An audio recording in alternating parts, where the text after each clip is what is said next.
os 5 pontos importantes do treinamento do Grêmio nesta quarta-feira de cinza. 5 pontos importantes, o que a gente pôde compreender do que aconteceu. O primeiro deles, a possibilidade de mudança de planejamento.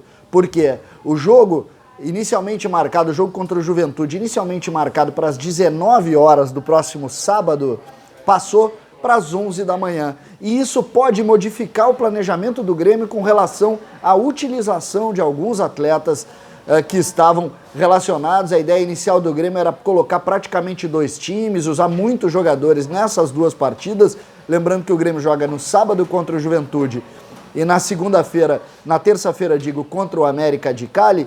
Essa possibilidade agora está sendo discutida. A tendência, inclusive, é que o Grêmio coloque mais jogadores titulares no jogo contra o Juventude. Essa é uma tendência em razão dessa mudança no planejamento. Aí as pessoas vão dizer, bom, mas é 8 horas de diferença. Pois é, mas 8 horas são importantes, principalmente na recuperação destes jogadores. O Grêmio que no domingo já viaja para a Colômbia, onde na terça enfrenta o América de Cali. Possibilidade que eu vejo grande da utilização a partir dessa mudança de Jeromel entre os titulares e também a colocação de outros jogadores. Lembrando que com certeza o Grêmio deve utilizar mais atletas, mas mesmo assim mantém aí a ideia de dar minutagem para vários jogadores, principalmente os que não estão atuando tanto na temporada.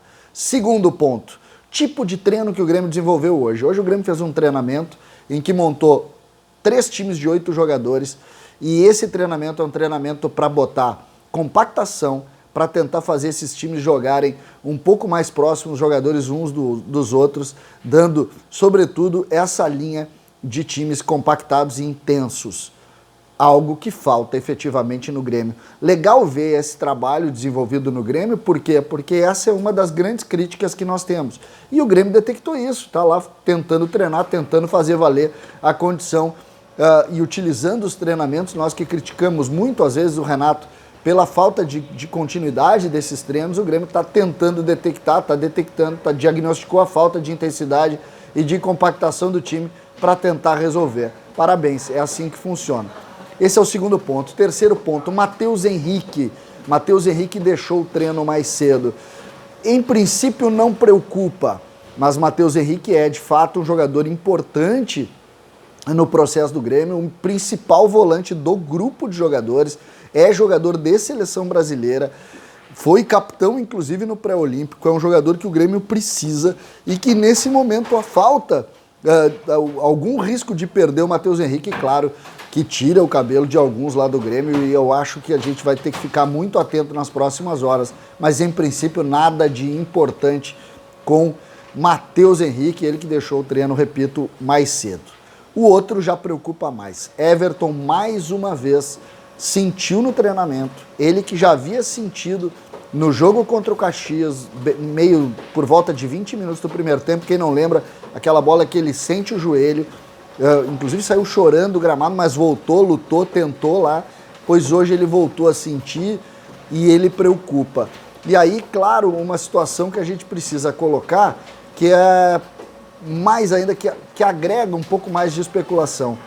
Inicialmente estava marcado para dar coletiva Everton, e ele foi sacado da coletiva. Sacado da coletiva. O que deixou, assim, uma sensação, que houve? Então, vamos acompanhar, vamos esperar. Everton é fundamental. E aí eu não acho tanto, e depois nós vamos inclusive falar sobre isso, eu não vejo tanto isso no jogo contra o Juventude. Mas no jogo contra o América de Cali, Everton é fundamental. Everton é o melhor jogador do ataque do Grêmio, disparado dos outros, um dos melhores jogadores do Brasil. Então, que tudo corra bem com o Everton para que ele esteja em campo.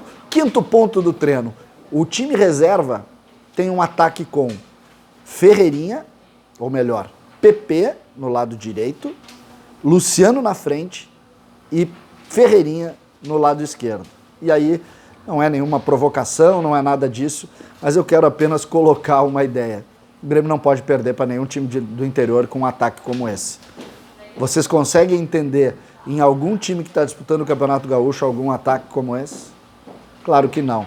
Então, por isso é que a gente fala tanto na obrigação do Grêmio vencer alguns jogos. E às vezes relatando e simplesmente dizendo o nome dos atletas, a gente acaba concluindo isso. Então, só um alerta para a força do grupo do Grêmio e como isso pode se desenvolver e pode retratar dentro do jogo. Se esse for o ataque contra o Juventude, o Grêmio é franco favorito para vencer o Juventude. É assim que funciona o futebol. César Cidade Dias, falando de Grêmio aqui no YouTube. Venha para cá, curta, aperte aquele botãozinho ali do inscrever-se, aperta também ali naquele sininho para receber as notificações. E vamos fazer esse canal de gremista para gremista crescer ainda mais. Até a próxima e dá-lhe Grêmio!